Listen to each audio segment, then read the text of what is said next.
Welcome back to the U-Man channel. My name is Oliver, and today we've got another new project going on here.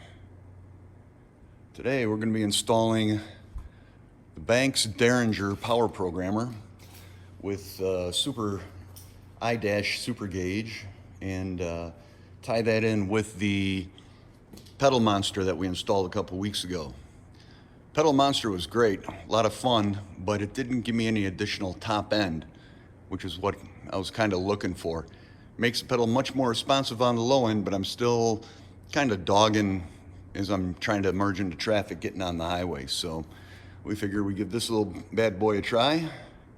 It's supposed to give you an extra 60 horsepower, plus it also integrates transmission tuning into the engine performance increases. So looks like a very simple installation. I got the 2-pod pillar gauge housing, and right now I'm only going to have the 1 gauge in there, but I figured if I wanted to add a 2nd gauge, I'd rather have that than have to buy the 1-pod system and then have to go get the 2-pod system again afterwards. So we'll just put a blank cover in there for the time being, and then if I find a 2nd gauge would be beneficial, I could just pop that in there.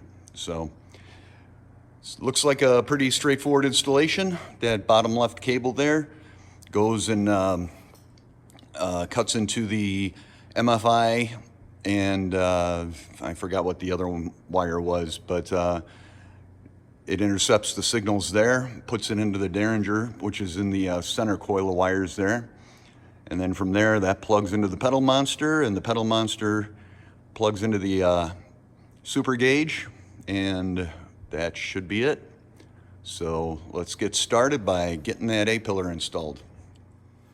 To get the A-pillar cover off on from the stock one here, all we had to do was pop loose a couple of little covers here. And there were 2 bolts with a 10mm head screw on them. Took those off. Now should just pop right out.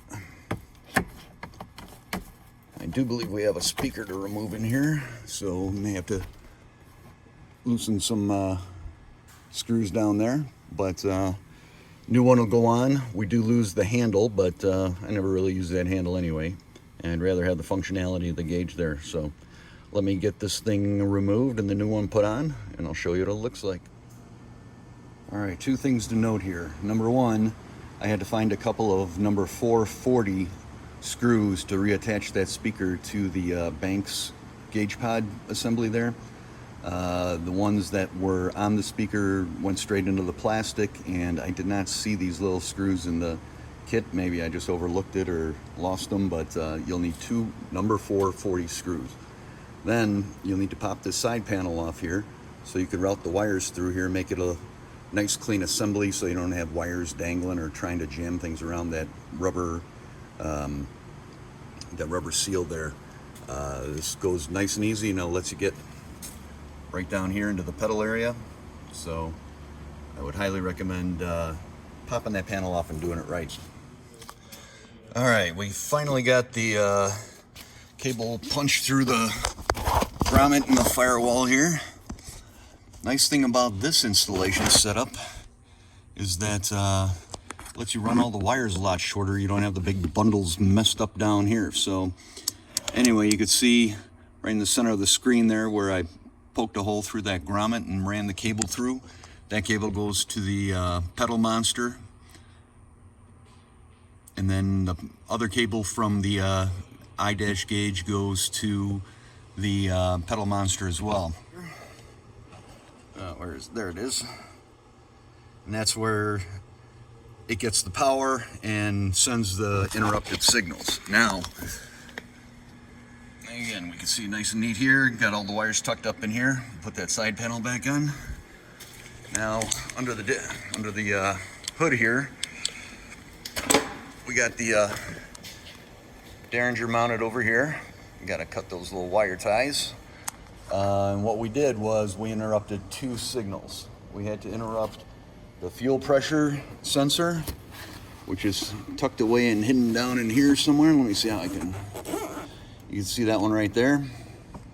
If it'll focus. There we go. We had to interrupt that sensor there. You can see that wire runs up into there to the Derringer. And the other one was the fuel pressure, or the air pressure on the manifold, or the manifold air pressure sensor. So you can see that one was interrupted there as well. And then that runs back to the Derringer. So super easy installation once you get that cable through the firewall. That grommet was a pain in the butt. And you wire tie everything up nice and neat. And it almost looks like it belongs there. Like I mentioned, when I put in the pedal monster and the air system, you do get the carb stickers, so it is legal in all 50 states. And again, this is the Banks ram air system I put in here.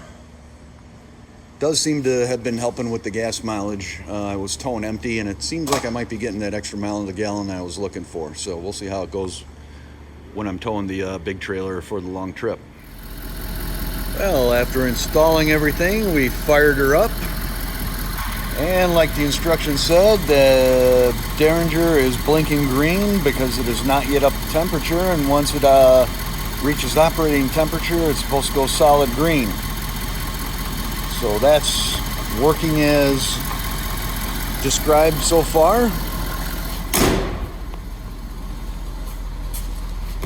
Let's see, on the inside here, let's see how it looks. All right, look at that. Derringer gauge came up, showing us RPMs. And our speed and stuff is not registering because we're just sitting here. But I guess the steps for getting this thing set up are that we're supposed to go drive about 3 to 5 miles in the stock mode, and then dial it up to the power level 3 setting and drive at another 3 to 5 miles, and then dial it up to the highest power number 6 setting and drive it for another 3 to 5 miles. So we're gonna get that done here, and we'll see if we run into any issues, and I'll be back. Well, I must say that did the trick for me. The extra acceleration at the top end didn't quite happen with the pedal monster. Got a little bit better with the ram air system, but man, this thing did a nice job, man. When I was getting onto a highway off of the side road there, you know, on level 6, it really carried that power all the way through, and it didn't have that lag right at the end before it shifted to the next gear. Gotta say, I am extremely happy with this thing. It did what I was hoping the first 2 things would help do. So altogether, these 3 things with the pedal monster, the ram air, and the Derringer, they really woke this thing up and across the entire power band. So I am extremely happy and looking forward to making this trip.